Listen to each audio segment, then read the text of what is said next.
Eu esqueci meu celular na mesa. Aquela pequena distração, o resto de um gesto cotidiano, foi a última coisa verdadeiramente normal que aconteceu naquela noite. As mãos que seguravam a taça tremiam só um pouco, o suficiente para que eu notasse a vibração no copo de cristal. Passei a vida cuidando de superfícies que ignoram o tempo, pinturas que racham em camadas, molduras cujo verniz guarda segredos de séculos, fachadas que se inclinam devagar quando ninguém olha. Reconheço padrões no desgaste como outros reconhecem rostos. Naquelas mãos, a história vinha escrita em linhas finas, em cortes e em percalços, e por isso percebi o tom de voz de Nathan antes que ele sequer completasse a frase. Foi aquele equilíbrio leve entre cuidado e cálculo, a cortesia que tenta esconder um impulso de reposição. O restaurante era um desses lugares onde a arquitetura fala baixo, onde a luz se curva sobre as pessoas como um encaixe bem pensado. Mesas espaçadas, toalhas absolutas, um murmúrio de talheres que se move em ondas. Brooke ria a intervalos estudados, como quem aprendeu a modular o som para ser agradável em qualquer companhia. Ela se inclinou, ofereceu uma blasfêmia de simpatia. Você já pensou em desacelerar? Nathan acrescentou com uma gentileza cortante. Mãe, há tanto que a gente poderia organizar para você, inventar um tempo para si. Não era só preocupação, havia uma economia no pedido. Ao mesmo tempo em que falavam de cuidado, viam seu silêncio institucionalizado como uma peça a ser entregue. O tema surgia de forma tão leve que quase parecia uma cortina. Talvez seja a hora de desfrutar. Ouvi isso antes em reuniões do conselho, em refeições formais quando sugeriam transformar a minha coleção em doações, quando mencionavam reabilitar minha casa em algo mais eficiente para o mercado. Eles interpretavam a idade como o que chamavam de necessidade de simplificação. Para mim, preservar não significava apenas consertar objetos. Significava manter a voz intacta, deixar a estrutura do seu trabalho ser o testemunho. Quando sugeriram que eu diminuísse o ritmo, senti a sala ficar um pouco menor. Um profissional de conservação não se aposenta do olhar que socorre edifícios. Ele os leva, com a experiência, a um lugar onde ninguém mais consegue colocá-los. Levantei da mesa para ir ao toalete e para fingir que procurava algo. Era um gesto mínimo, uma pausa estratégica. Quando passei pela cozinha a caminho do corredor, dei um olhar invisível às paredes. As marcas de uso, as saliências no azulejo, a divisão onde o vapor encontra a tinta. Não era paranoia, era um reflexo de carreira. Ainda que eu fizesse questão de me manter calma, senti um resfriamento no estômago, essa sensação de que uma peça pequena fora deslocada numa máquina que parecia confiável. E então percebi que o celular não estava no bolso. Voltei na direção da mesa como quem volta para um objeto perdido, nada mais. As conversas continuavam, as vozes em camadas suaves, as taças tilintando com a precisão de um metrônomo. A minha mesa estava à meia luz. O registro do vinho glintava em reflexos rubros. Tive um lampejo, um movimento mínimo. Deixei o telefone sobre o mármore, apoiado no meu cartão, um hábito para manter as mãos livres enquanto eu descobria detalhes têxteis nas dobraduras do guardanapo. Ao retornar, estacionei na calçada. A brisa carregava cheiros de rua, gasolina, pão quente, aquela mistura de cidade que sabe ser acolhedora quando quer. O segurança abriu a porta e por um momento tudo foi normal. Palavras de cortesia, sorrisos ensaiados. Foi quando percebi que a saída principal estava fechada. Não um fechamento brusco, como por segurança durante uma tempestade. A porta estava trancada de dentro. Havia um movimento de discreto alerta no rosto do maître, e isso me deixou um gosto metálico na boca. Ela estava lá quando entrei de novo. Jovem, avental simples, rosto limpo trazia uma mistura de nervosismo e determinação. Chamava-se Mariana. A maneira como olhou para mim tinha algo que me lembrou, imediata e estranhamente, dos primeiros dias nas salas de restauração, quando um aprendiz descobre que ainda há muito a aprender. Mariana não era apenas uma garçonete que cumpria ordens. Havia nela um traço de vigilância nascida de quem observou padrões por fora. Ao contrário do resto do salão, não havia simulação de calma em sua expressão. Ela bloqueou meu caminho com um gesto que não precisava ser rude para ser definitivo. Senhora Indefinido, disse ela, usando o nome que todas as etiquetas sociais pousavam como se fossem certezas. Havia um fio de urgência controlada na voz dela. Eu preciso falar com a senhora. Pode me acompanhar, por favor? Não havia júbilo nem sarcasmo, apenas uma urgência simples. Senti que algo pesado se assentava no ar, como se uma camada de verniz tivesse sido retirada de repente. Eu assenti, porque a consciência profissional me ensinou a não reagir de maneira teatral. Quando se trabalha com artefatos antigos, a razão é o último alicerce a ser perdido. Fomos a uma pequena sala dos funcionários. Um espaço anodino com prateleiras de caixas, um micro-ondas, um quadro com horários. A luz era crua, sem glamour. Mariana fechou a porta atrás de nós com uma segurança que contradizia suas mãos trêmulas. No canto oposto havia um monitor de segurança. Quando ela virou o monitor em minha direção, tudo aquilo que eu mantinha sob controle, compostura, análise, começou a deslizar para um lugar mais primitivo. A surpresa, a incredulidade. No monitor, a imagem era granulada como fita antiga, em preto e branco com um brilho que tremia. Mostrava o meu lado da mesa, o meu prato, a minha mão pousada sobre o guardanapo. E então Nathan entrou na cena, do jeito que sempre teve. Sorriso estudado, movimentos econômicos, fala medida. Seguia o Brooke. O que vi nos minutos seguintes não cabe bem no vocabulário de quem restaura superfícies. É uma agressão feita de detalhe, um gesto minucioso de sabotagem. Eles inclinavam uma pequena âmpola, um frasco que brilhava sob o reflexo das luzes. Não era um movimento brusco. Era a sutileza de um restaurador, mas invertida. A mão que sabe como penetrar uma obra para consertá-la agora entrava na minha taça com a intenção de subtrair algo essencial. Ouvi a minha respiração, indecente na quietude do cômodo. Senti a mandíbula endurecer. Não havia necessidade de muito tempo no vídeo para entender a candura do plano. Comentário sussurrado, um olhar que celebrava. Nathan, com a naturalidade de quem acredita que possui o direito sobre a narrativa de outra vida, fez o que havia sido combinado. Um líquido foi derramado na taça, e as vozes se tornaram uma mistura indistinta, como quem conjura justificativa para um crime que pretende ser invisível. O choque não veio no primeiro instante. Vem depois, numa sequência mecânica, percebi que o que tinha aparentemente sido um jantar social se transformara num ato de design estratégico para me deslocar.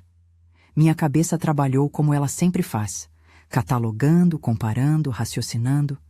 Fiquei com a sensação de que um verniz dissonante começava a se formar sobre tudo que construí. Mariana falou então, sem teatralidade, como quem entrega um relatório simples e impossível de ignorar. Eu vi isso. Eu não sabia o que fazer, mas eu sei o que vi. Havia honestidade no medo dela. Contou que estudara brevemente alguma coisa relacionada à segurança num curso que sua irmã havia recomendado.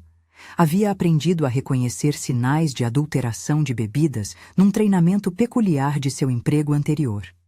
Havia um modo de mexer no líquido sem causar derramamento visível, disse ela, e pronunciou a frase como quem não quer adjetivar algo abominável. Não era herói nem atiradora, era uma testemunha.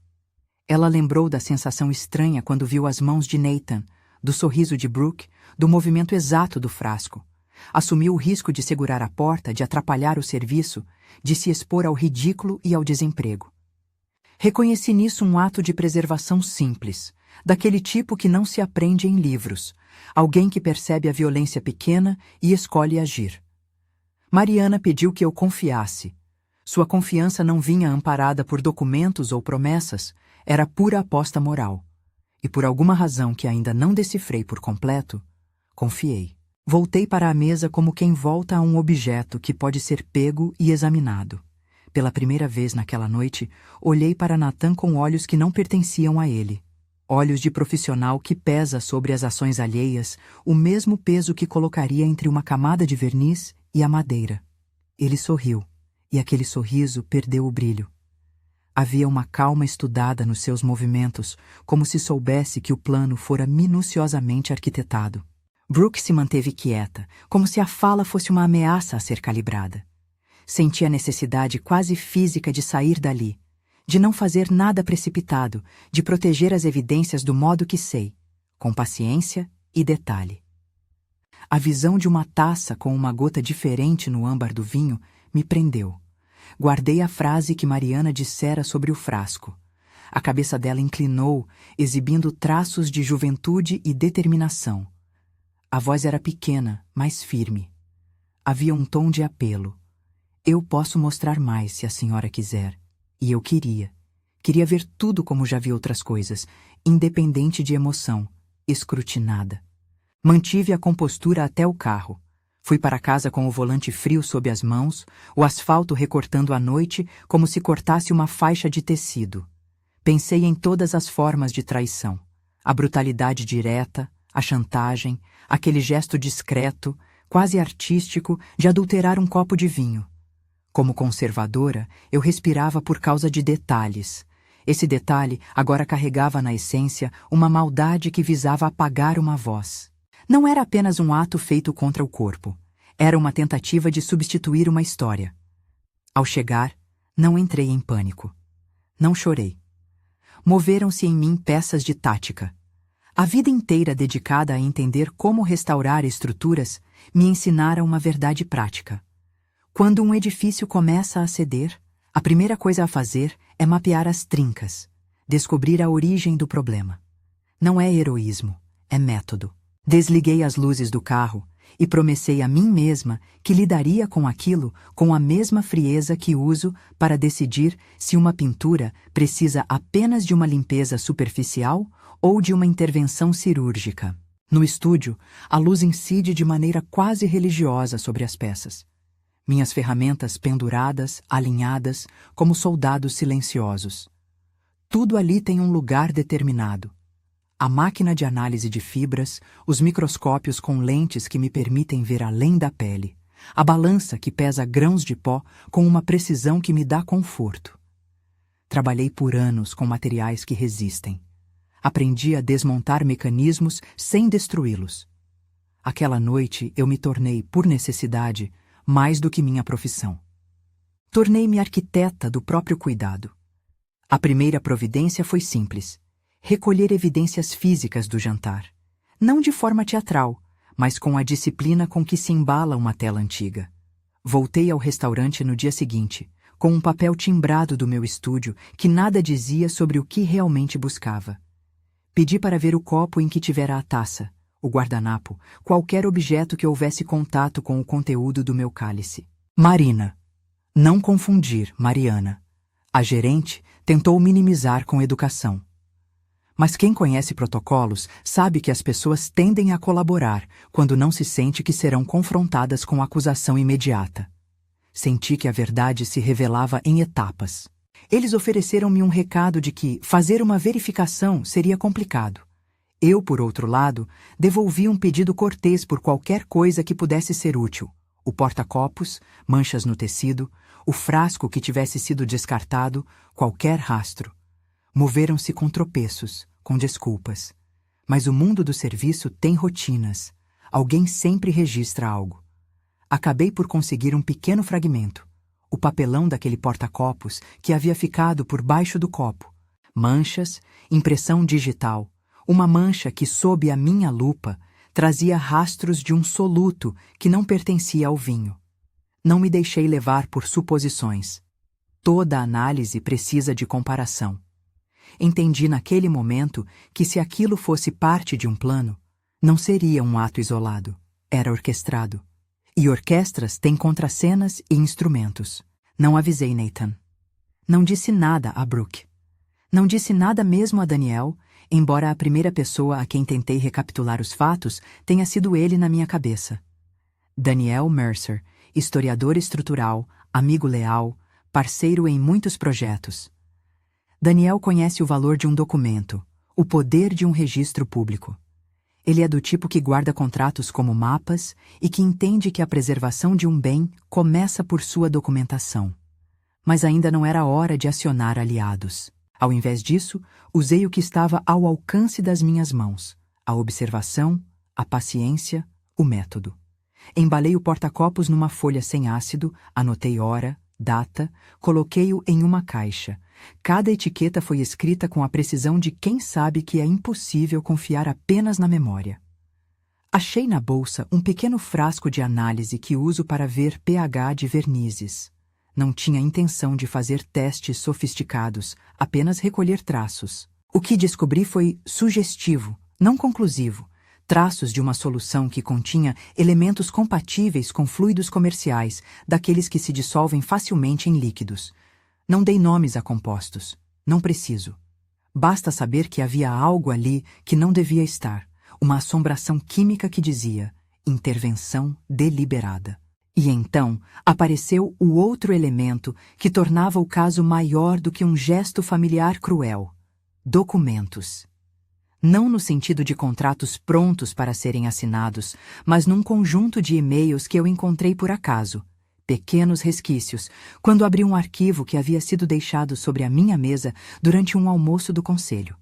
Mensagens frias, empresariais, de Meridian Developments, falando de oportunidades de revalorização e possibilidade de transformação de ativos. O nome da minha propriedade surgia, como se fosse um traço num mapa de expansão. Meridian não é uma caricatura de vilania. É uma corporação que enxerga terrenos e esconde projetos complexos atrás de planilhas. Seus e-mails mencionavam facilitar processos de transição em áreas com proprietários idosos, quase como um inventário a ser otimizado. Isso, junto do ato no jantar, criou um padrão. Não era só a família. Havia uma intenção econômica alinhada com a substituição. A partir daí, tudo ficou mais claro. Havia uma convergência de interesses. Nathan e Brooke, com sua pressa para que minhas rotinas fossem simplificadas, e uma corporação que pressiona o mercado para transformar o patrimônio em lucro. Não sei dizer se Nathan falava por conta própria ou se era pressionado por promessas. Mas sei que, quando a ambição toca relações familiares, a mentira se torna menor de aparência e mais letal na essência. Quando pensei no que fazer, rejeitei a ideia do confronto direto como primeira medida. Não porque estivesse amedrontada, mas porque a experiência me ensinou que confrontos precipitados desperdiçam provas. A primeira coisa que preserva é a prova. A segunda, a ordem. A terceira, a paciência. Eu não era a mulher que se afobaria em uma acusação pública sem sustentáculo. Sabia que a vitória exige um plano. E planos precisam de aliados, documentos, uma sequência. Por isso, ao invés de reacender tudo numa noite de raiva, preferi recolher o que podia antes de uma palavra. Passei as noites seguintes no estúdio, trabalhando e planeando, recolhendo, analisando. Usei lentes, luzes Raking para revelar diferenças na substância, fotografias macro que expõem o traço como se fosse a rachadura numa viga. Havia, em cada registro, a sensação de que a estrutura da minha vida estava sendo repensada por outros e que eu precisava reaver o controle. Contei com minha memória profissional. Se há um modo de falsificar um vinho, haverá um modo de documentar isso de forma a provar intenção. A verdade, em processos como esse, vive no detalhe. Não publiquei nada. Não contei à família. Guardei os recortes, as fotos, os fragmentos, e mantive em mente uma imagem que não me abandonou. Mariana, os olhos arregalados enquanto apontava o monitor. A coragem daquela mulher jovem mexera algo em mim. Em lugar de agir com ira contra Nathan, pensei em proteger a jovem que arriscara tudo para me salvar. Havia nela uma esperança que eu precisava conservar, talvez maior do que a própria vingança. Houve noites em que acordei com a convicção de que a situação exigia gentileza estratégica, fingir uma fragilidade para revelar intenção, deixar que as pessoas se expusessem sozinhas ao tentar aproveitar-se de mim. Essa tática, tampando o observador no momento certo, deixando o ator desempenhar sua parte, era algo que eu usara profissionalmente quando precisei avaliar como um verniz reagia ao calor. Simular não era desonestidade. Era sobrevivência. E havia, além da técnica, uma ética: impedir que uma vida inteira de trabalho fosse apropriada por mão alheia por meio de artifícios. Havia, no entanto, um obstáculo que me acompanhava desde sempre: a incredulidade que se instala nas pessoas quando uma mulher idosa se mostra firme. A sociedade frequentemente reduz a idade à fragilidade. As possibilidades de manipulação crescem quando a voz é subestimada. Nathan e Brooke haviam calculado exatamente isso. Apostaram no apagamento do meu corpo político, acreditando que a minha retirada seria aceita como um gesto natural. A complacência das instituições e do mercado os encorajava. Fazer-lhes sentir o peso de uma evidência concreta seria a forma mais eficaz de reverter esse cálculo. Mesmo com tudo isso, não havia pressa para rebater com estrondo. A paciência, nesse momento, era minha aliada. Precisava de provas que fossem inquestionáveis para olhos institucionais. Precisava de nomes, de registros que apontassem para cima até Meridian. E precisava de alguém que soubesse manusear esses instrumentos legais e documentais com precisão. Daniel Mercer era o primeiro nome que vinha à mente. Não por intimidade, mas por competência. Ele sabe mapear interesses, entender contratos e identificar cláusulas contingentes. Se o plano era vencer dentro das regras que regulam patrimônios, então deveria ser jogado nas linhas onde o direito encontra a documentação. Quando finalmente resolvi que era hora de agir, planejei cada passo como se fosse uma restauração. Identificação, ensaio, documentação, proteção. Mas tudo isso é somente o começo de um trabalho maior. A história que se desenhou naquela noite ainda aguardava ser totalmente desvelada, e eu sabia que não poderia fazê-lo sozinha. Mariana havia me dado a chave inicial. Os próximos passos precisariam de aliados, de métodos e de coragem para levar aquela prova ao lugar onde palavras e promessas não mais bastassem. Fique até o fim. Você verá como uma simples garçonete mudou tudo. Voltei ao restaurante no dia seguinte com uma calma calculada. A presença de Nathan era como uma mancha que não se podia ignorar. Olhei para ele por um instante longo o suficiente para que ele percebesse o meu olhar sem que eu precisasse falar. Ele desviou o olhar. Brooke fingiu interesse por um garfo. As coisas pareciam retornar de novo à rotina que eles desejavam que eu aceitasse como natural. Mas eu já não colecionava rotinas, colecionava provas. Havia em mim a frieza de quem aprendeu que, quando se lida com estruturas, é preciso ter a paciência de esperar que a maré revele o que ficou submerso. No pequeno intervalo antes de a noite cair novamente, peguei meu bloco de notas e comecei a traçar o que havia visto: horários, locais, movimentos. Anotei os detalhes da roupa de Nathan, a marca do frasco, a sequência de gestos. Cada pequena entrada era um passo para transformar uma suspeita em algo que pudesse ser apresentado sem emoção excessiva, porque a emoção, em tribunal ou em conselho, confunde mais do que esclarece. Lembrei-me então do olhar de Mariana, do risco que tomara. Era uma coragem que carregava um preço. Talvez fosse nisso que consistisse a gratidão, em transformar a coragem de um ato isolado em um sistema de proteção que impedisse que outras pessoas pagassem por equivocadas conveniências.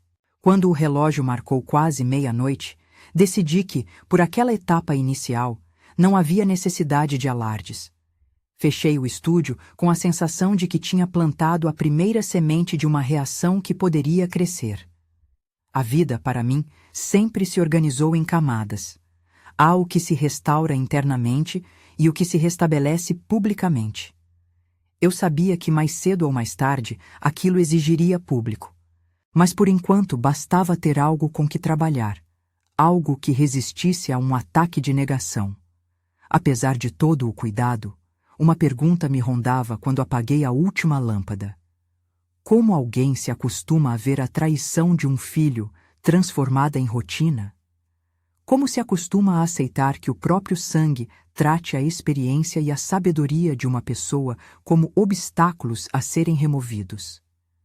Essa questão não é retórica. É uma interrogação que moldaria o modo como eu moveria minhas peças adiante.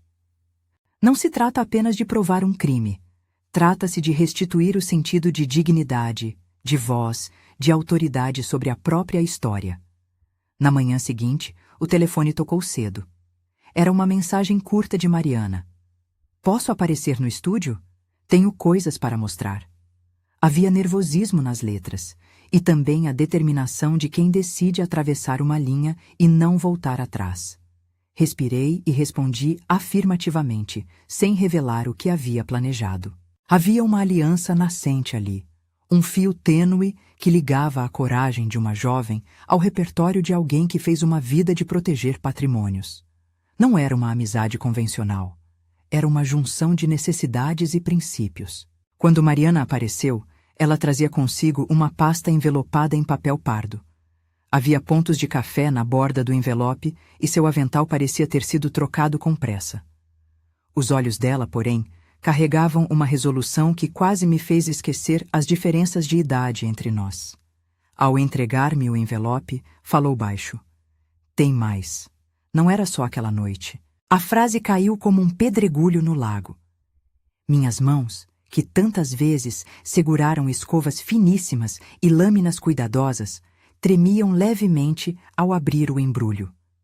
Dentro havia imagens, fotos tiradas com um celular, registros discretos de outro jantar, uma sequência que mostrava conversas, frascos sendo manuseados, rostos que sorriam com a complacência de quem se julga dono de um destino alheio. Havia também anotações feitas à mão, horários, nomes, uma lista que culminava em algo, referências a um contato na Meridian Developments, um número de telefone, um endereço de e-mail que eu não reconhecia. A sensação foi dupla. Alívio e perigo. Alívio porque a prova acumulava-se, perigo porque, com ela, o tabuleiro se tornava maior. Havia alguém, ou alguns, orquestrando além do que eu imaginara. O envelope de Mariana não era apenas uma evidência isolada. Era a ponta de um novelo que, se puxado, poderia desenrolar uma trama maior. Fechei a pasta com cuidado, como quem fecha um livro que ainda há de ser lido em voz alta. Olhei para Mariana. Havia nela, agora, não apenas coragem, mas um ponto de decisão. Continuar sob risco ou recuar. Sua juventude me impelia a protegê-la, mas a minha experiência dizia que, às vezes, proteção exige exposição calculada. Obrigada, disse eu. Você arriscou seu trabalho. Não posso esquecer isso. Ela sorriu sem alegria. A resposta foi um nó de responsabilidade que se colocou em minha garganta. Não aceitaria que aquele ato fosse em vão. Havia, simultaneamente, uma nova compreensão. Minha luta não era apenas sobre um vinho ou uma taça. Era sobre o direito de uma vida inteira de trabalho não ser reduzida por uma conjunção de interesses que procura lucrar com o esquecimento. Havia muito a ser feito. Mas naquela tarde, com a pasta fechada entre nós, senti que algo essencial havia mudado. Mariana não apenas abriu minha porta metafórica para a evidência. Ela abriu uma porta para que minha vida fosse retomada de forma que eu a pudesse comandar. E pela primeira vez em muito tempo, a urgência do meu trabalho, preservar, proteger, defender, encontrou um aliado que não apenas viu, mas escolheu agir. Ao fechar a sala por trás de nós, percebi que estávamos no limiar de algo que exigiria coragem e método. Mas antes que qualquer movimento público fosse feito, antes que o conselho fosse convocado ou as autoridades acionadas, havia que preparar o terreno, documentar, consolidar, entender até onde alcançava a influência de Meridian e quem mais poderia ser arrastado por esse fio. Sabia que, ao expor a história, haveria riscos inesperados. Sabia também que, se eu deixasse o medo deter-me, perderia a chance de assegurar o legado pelo qual tanto lutara. O sol descia quando Mariana saiu, com passos que não eram mais tímidos. Fechei a porta do estúdio e fiquei um momento olhando as minhas ferramentas alinhadas. Havia uma obviedade aconchegante em sua ordem. Em breve, tudo aquilo, as imagens, os e-mails, a frieza do gesto de Nathan, precisaria ser levado ao olhar público. Mas ainda não. Primeiro pensei, existe um trabalho de precisão a ser feito. A jornada para recuperar o controle da minha história estava apenas começando. E foi nesse ponto, com a pasta em minha mão, as luzes do estúdio baixando e a noite prometendo o silêncio que só cidades grandes compartilham, que compreendi verdadeiramente o peso de um gesto aparentemente pequeno. Mariana havia mudado minha vida para sempre. Não apenas porque evitara o pior naquela noite, mas porque me devolvera a possibilidade de escolher como enfrentar quem tentara apagar minha voz. A decisão, no entanto, exigiria passos calculados, aliados confiáveis e uma paciência que só a experiência ensina. Ao apagar a última lâmpada, guardei a pasta num cofre do meu armário, junto de outras coisas que considero inalienáveis. Fiquei com a sensação de um trabalho que começava a se desenrolar. Havia muito por vir. Análises, confrontos, o levantamento de provas técnicas que pudessem sustentar uma acusação. E havia, mais importante ainda, o encontro com Nathan que eu sabia inevitável. Como confrontar um filho sem perverter a linha tênue entre justiça e destruição? Como transformar um ato de traição em um processo que restabelecesse autoridade sem se perder em vendetas?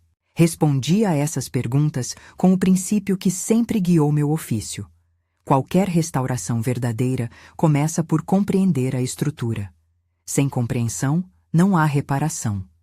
E ali, naquela noite, decidi que devolveria à estrutura da minha vida a ordem que lhe pertencia, camada por camada, registro por registro, para que nenhum interesse, por melhor justificado que pareça, pudesse afirmar que o desaparecimento da minha voz fora natural. Acontece às vezes que um gesto simples, feito por alguém sem título ou prestígio, interrompe um processo que parecia inevitável. Mariana fizera exatamente isso.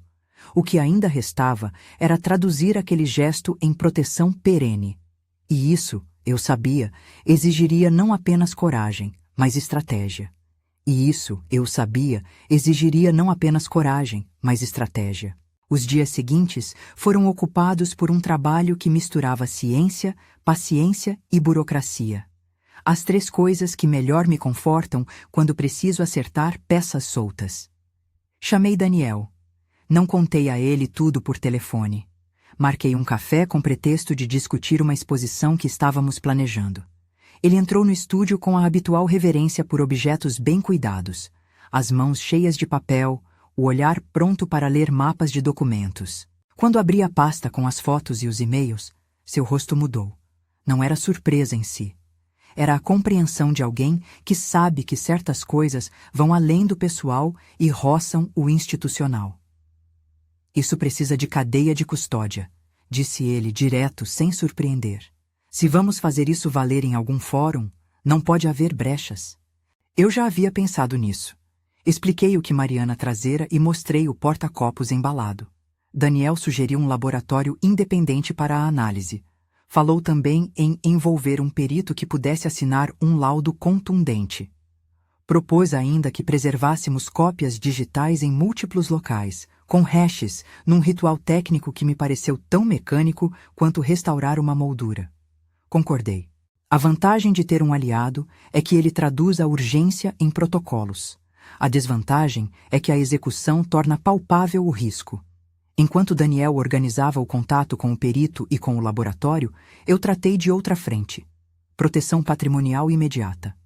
Minha prática com arquivos e cláusulas não substitui o trabalho de um advogado, mas aprendi, em anos de conselhos e fundos, a aceitar medidas preventivas que podem ser acionadas em momentos críticos. Reuni meus documentos de propriedade, certidões e testamentos.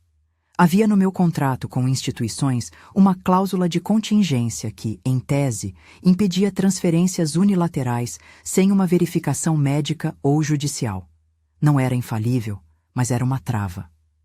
Pedi ao meu advogado que fosse até meu estúdio para providenciar um mecanismo temporário de proteção, algo que impedisse alterações administrativas enquanto a investigação corria.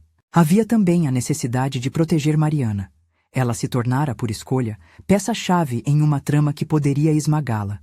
Conversamos várias vezes, sempre com cuidado para que a exposição não a colocasse em perigo maior. Ela trabalhava, frequências de medo marcando o rosto novo. Eu insisti para que ela registrasse sua declaração formalmente em presença policial. Foi assustador para ela. Implorei que não o fizesse sozinha. Levei Daniel na segunda ida à delegacia para acompanhar. Mariana prestou depoimento. Havia firmeza nas palavras dela, não bravura exagerada, apenas a honestidade de quem havia visto algo e decidiu agir. Fiz questão de que soubessem que ela tinha alguém para apoiá-la. Isso não garante justiça, mas altera a balança do medo. O laudo do laboratório chegou rápido para o que é rápido numa investigação séria. Mostrou a presença de um soluto não compatível com a composição esperada para o vinho. O documento não nomeava substâncias perigosas em termos que pudessem ser replicados. Limitava-se a afirmar que havia adição deliberada. O resultado, assinado por um perito independente, deu o selo técnico que transformava a intuição em prova técnica. Daniel respirou fundo quando viu os anexos. Fotografias, análise de fibras, relatório do perímetro de custódia do porta-copos. A menção a Meridian, nos e-mails, forjava uma linha de interesse econômico que não podia ser ignorada por promotorias ou pelo Conselho Municipal. Com provas técnicas em mãos, o próximo passo foi estrutural: tornar impossível, ou ao menos doloroso, o ato de apropriação. Reuni com meu advogado e entendemos que a reação mais segura seria converter parte do meu patrimônio em instrumentos que dificultassem transferências imediatas. Não inventei milagres legais. Propagandeei a lógica das inalienabilidades que já vi ser usadas em proteção de acervos, trusts com cláusulas de reversão, doações condicionais que vinculam a transferência a critérios de uso e gestão, mecanismos de governança que incluíam a participação obrigatória do Conselho de Preservação Local. Daniel ajudou a desenhar um estatuto de instituição de preservação que, juridicamente, seria oneroso para qualquer tentativa de esvaziamento. Não era um remédio instantâneo, mas montava uma barreira robusta. Enquanto isso, precisei manter a ilusão de fragilidade. Era parte do plano. Deixar que o espetáculo da preocupação familiar se desempenhasse publicamente, para que os autores do plano se expusessem com serenidade. Vesti o papel que me impuseram os outros. Em reuniões, respondi com palavras moles e gestos lentos. Em jantares tentadores, fingia fadiga e reconhecimento das gentis propostas de Nathan e Brooke. Eles interpretaram o silêncio como rendição. Isso serviu ao meu propósito. Revelaram ambições em frases descuidadas, deixaram rastros nos contatos com agentes e consultores que se achavam no caminho para a concretização de um plano. A estratégia exigia ainda algo mais perigoso: forçar um enfrentamento público que isolasse a trama em evidência irrefutável. Para isso, escolhi o espaço onde proprietários, conselhos e a comunidade discutiam os destinos de bens históricos, a Câmara Municipal. Era um palco onde imagens e documentos ganham legitimidade, onde, diante de câmeras e atas, uma narrativa corporativa é mais difícil de permanecer velada. Agendei minha presença numa sessão pública que discutiria projetos de requalificação urbana. Na pauta estava, por coincidência ou não, um projeto da Meridian, com possibilidades que tocavam os terrenos e imóveis onde eu havia trabalhado. Nos dias que antecederam a sessão, Daniel e eu preparamos a logística. Levei um pendrive com o vídeo da câmera do restaurante. Reproduções legítimas, preservadas com cuidado para evitar contaminação. Levei cópias do laudo, impressões das mensagens e uma cópia do estatuto do trust provisório que apresentaria ao Conselho como alternativa responsável à transformação dos bens. Não fui por raiva.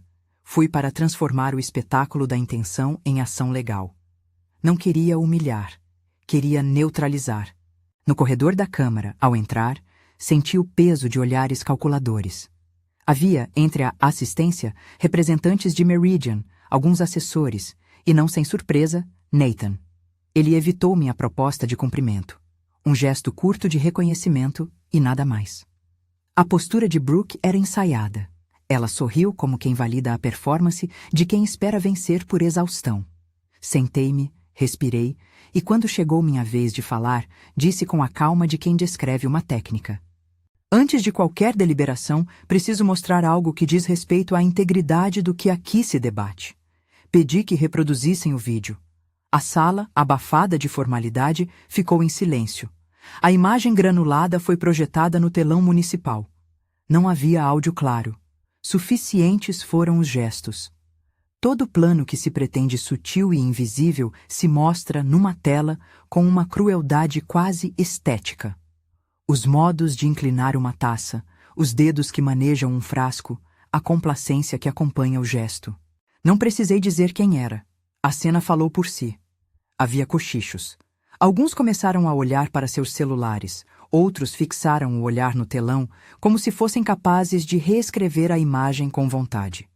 Apresentei em sequência o laudo pericial e as correspondências que mencionavam a Meridian. Expliquei, sem dramatismo, que havia indícios de uma rede de interesse que tornava plausível a hipótese de manipulação intencional para facilitar a retirada de minha autonomia. Mostrei o projeto que a Meridian apresentara na última reunião e como ele afetaria áreas onde meu trabalho de conservação havia preservado cores, texturas e histórias. Havia repórteres. Havia políticos que não esperavam uma denúncia com provas técnicas tão claras. A reação foi variada.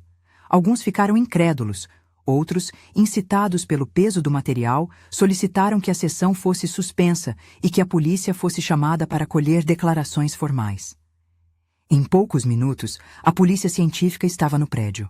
Isso não quer dizer que o processo seria rápido. A máquina da justiça não é veloz em geral. Mas o equipamento institucional provido por uma sessão pública cria um ambiente onde a negação perde força e as formalidades ganham tração. Nathan tentou se explicar, com a calma de quem acha que justificativas de família bastam.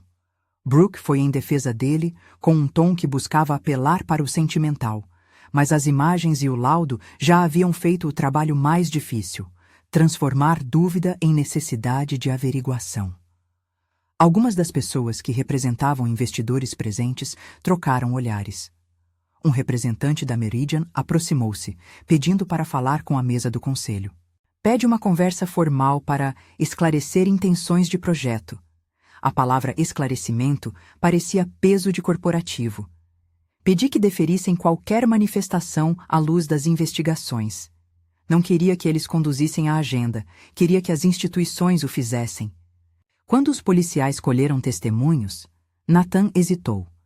Ele não tinha ainda um roteiro pronto para lidar com a exposição pública. Havia em seu rosto a combinação de surpresa e raiva. Surpresa por ter sido capturado e raiva por ter sido desmascarado. Pausadamente, as perguntas foram chegando. Brooke buscou um advogado. Ela manteve silêncio na sessão, o que é uma técnica que diz mais do que palavras. As autoridades disseram que levariam as evidências para análise complementar e que haveria abertura de inquérito. Houve um momento, curto, quase insignificante, que me marcou. Mariana, sentada na última fila, com as mãos entrelaçadas, respirou como quem encontra fôlego. Não acreditei no ímpeto de heroísmo. Acreditei na força de ver alguém fazer o que era certo e perceber que esse ato merecia ser preservado. A jovem havia, com seu gesto, iniciado um processo de devolução de voz. Olhei para ela e, sem palavras, agradeci.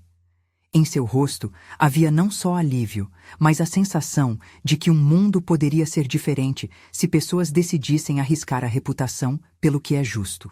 A partir daquele dia, as coisas se moveram em diferentes frentes. A promotoria instaurou investigação.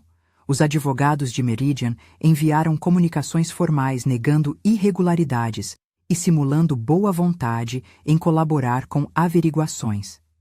Daniel e eu ampliamos a documentação, cruzamos contatos, armazenamos registros em cofres, acionamos cláusulas contratuais que inviabilizavam transações imediatas.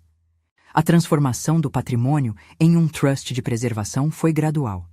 Não porque a lei exigisse um milagre, mas porque cada passo deveria respeitar prazos e formalidades. A ideia era criar uma instituição, com conselheiros independentes, regimento que priorizasse a conservação e cláusulas que condicionassem qualquer alienação à deliberação pública e perícia técnica. Não era vingança, era cuidado. Legalmente, medidas provisórias impediam transferências. As portas de Meridian não se fecharam. Políticos e lobistas continuaram a circular. Mas o núcleo do plano de apropriação ficou por tempo considerável enredado em avaliações que exigiam transparência e tempo. Tempo é a matéria-prima da conservação. É o que nos permite intervir com calma. Eu ganhara tempo. Houve consequências pessoais que não esperava. O confronto com Nathan destruiu o que restava da relação filial em suas bases antigas. Ele buscou justificativas que lembravam mais plano mal calculado do que remorso. Falei pouco. Preferi, muitas vezes, registrar, responder via advogados, manter distância. Confrontar um filho não me permitiria, sem controle, transformar a dor em algo produtivo. Minha prioridade era a prova, a proteção e a prevenção para os outros. No entanto, nem tudo foi técnica e formalidade. A sensação de perda persiste quando a traição vem de quem sempre ocupou um lugar íntimo na sua história. Houveram noites de lembrança, sustos que vinham de pequenos detalhes, um copo deslocado, a etiqueta de um casaco, que me punham em alerta. Outras noites foram de trabalho, silenciosas e produtivas. No estúdio, a luz era minha companhia constante. Trabalhar nas peças me reconectava com o que sou. Alguém cuja função é cuidar da memória material do mundo. Restaurar é também afirmar que o tempo não precisa apagar tudo, que há modos de intervir para que obras e vidas mantenham presença. Mariana, por sua parte, mudou de posição na minha narrativa pessoal. A jovem que um dia bloqueou uma porta e mostrou um monitor tornou-se voz ativa na comunidade. Não porque eu a colocasse num pedestal, mas porque ela começou a trabalhar em projetos de voluntariado com idosos que eu ajudava a organizar. Compreendeu que coragem, para ser preservada, precisa de instituição e de rede de suporte. Contribuiu ativamente para a formação de um fundo de bolsas para jovens que queiram trabalhar com preservação de patrimônio, um gesto que me surpreendeu pela madurez. Recusei qualquer ideia de recompensas públicas, ofereci proteção, orientação e, quando aceitei, um pequeno contrato para que ela pudesse participar de programas de educação em conservação. Era um modo de afirmar que coragem deveria gerar oportunidade, não exploração. Quando, meses depois, as investigações trouxeram indícios suficientes, houve uma movimentação institucional. Alguns executivos foram questionados e Nathan e Brooke enfrentaram processos que, embora previssem defesa, deixaram claro que não haveria tratamento complacente só porque se tratava de relações de sangue. O que me confortou e surpreendeu foi ver como a instituição respondia quando forçada a olhar o material. A técnica, os laudos, a sequência documental não permitem que a emoção anule o argumento. Justiça, nesse sentido, não é um evento catártico, é um processo que se sustenta em provas. Legalmente, converti um conjunto de imóveis e coleções num arranjo de administração que priorizava uso público, educação e preservação. A cláusula de inalienabilidade foi desenhada com bases aceitáveis, criando um conselho fiscal com participação de representantes da comunidade, especialistas e um membro indicado por um instituto cultural. Havia também uma cláusula de reversão que protegia os acervos de eventual transferência para fins exclusivamente comerciais. Não fechei as portas ao diálogo com desenvolvedores, apenas tracei limites claros. Preserve-se ali a ideia de que um patrimônio não é mercadoria imediata, é um testemunho. Voltei ao meu estúdio depois de todo o processo com a sensação de que a arquitetura da minha vida estava, de novo, sob meu controle. Não foi uma restauração sem cicatrizes. Havia marcas, falhas, lugares que exigiriam uma intervenção profunda. Mas havia também uma clareza. Não cedi minha voz. Transformei a traição em estudo, em estatuto, em proteção. E, como sempre, a tarefa de preservar não acabou. As peças continuam a exigir atenção, os documentos seguem sendo atualizados e há jovens para orientar. O que mudei em primeiro lugar não foi apenas a minha condição legal. foi a narrativa social que diz que a idade é sinônimo de obsolescência.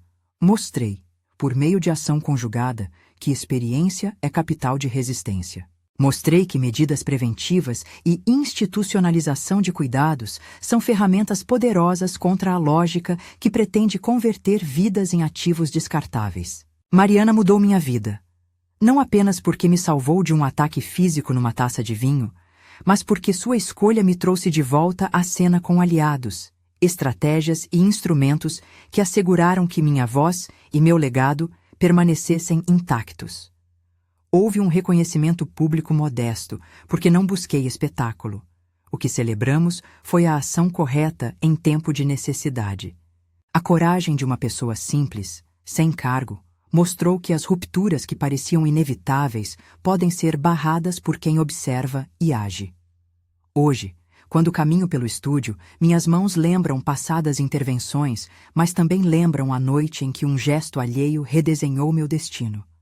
Há um espaço no armário onde guardo o porta-copos, agora catalogado como evidência histórica de um momento de virada.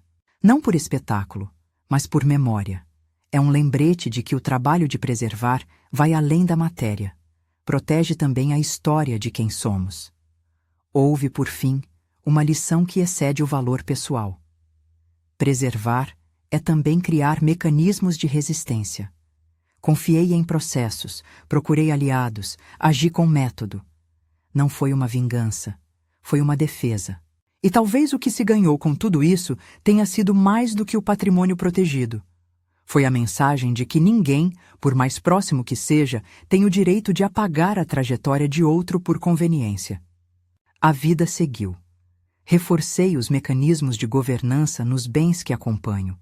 Organizei palestras sobre proteção patrimonial e, com a ajuda de Daniel e outros colegas, desenvolvi um pequeno guia prático para conservadores e proprietários idosos. Não como manual jurídico, mas como roteiro de medidas preventivas e contatos de confiança. Mariana continua envolvida com projetos de educação. Ela aprendeu com humildade que coragem precisa de estrutura para florescer. Nathan e Brooke tentam refazer suas vidas à sombra do processo. Não faço parte disso. Sento-me, às vezes, ao final do dia, diante de uma peça que precisa de restauração. A luz incide, as fibras respondem, e eu me vejo como sempre me vi. Alguém cujo trabalho é ouvir o tempo e devolver-lhe dignidade. Essa é a minha forma de resistência. A história que eu contei, de traição e de um ato de coragem que me devolveu a capacidade de escolher, não é só minha. É uma lembrança de que vigilância, preparação e solidariedade são instrumentos que precisam ser cultivados.